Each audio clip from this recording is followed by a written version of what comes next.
For centuries, humans have built walls around civilizations to protect ourselves. Even today, we build walls around our homes, our communities, our cities, and even countries. In fact, over the past 70 years, the number of barriers between countries have doubled. We have more walls today than we did during World War II and the Cold War.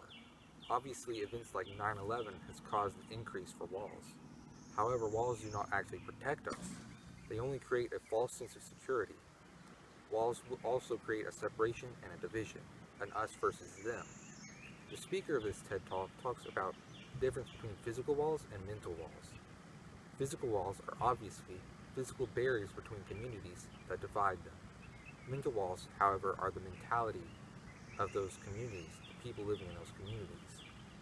The idea that there's an us and a them, that the other side is the enemy. This creates a cycle.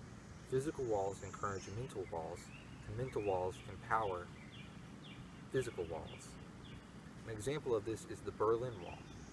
Before the Berlin Wall, Germans viewed themselves as the same. They were Germans. There was no separation.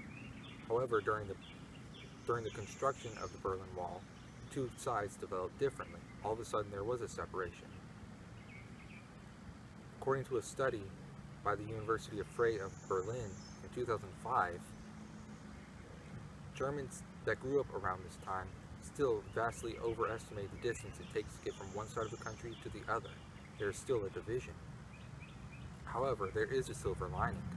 The young generation of Germans did not grow up around the Berlin Wall. Therefore, they do not have a mental wall or division between East and West Germans.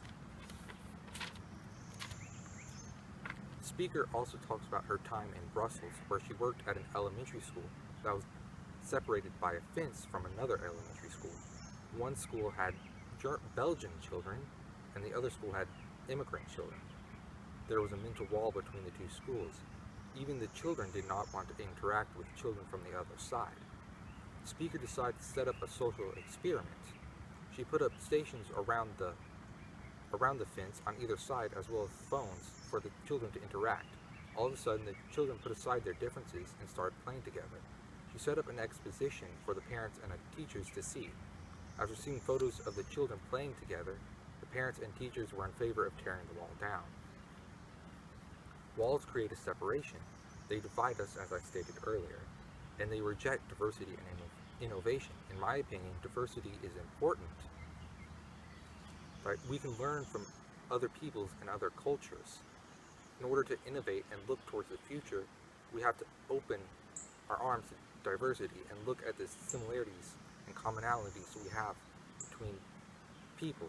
We cannot look at our differences and linger on those. Thank you.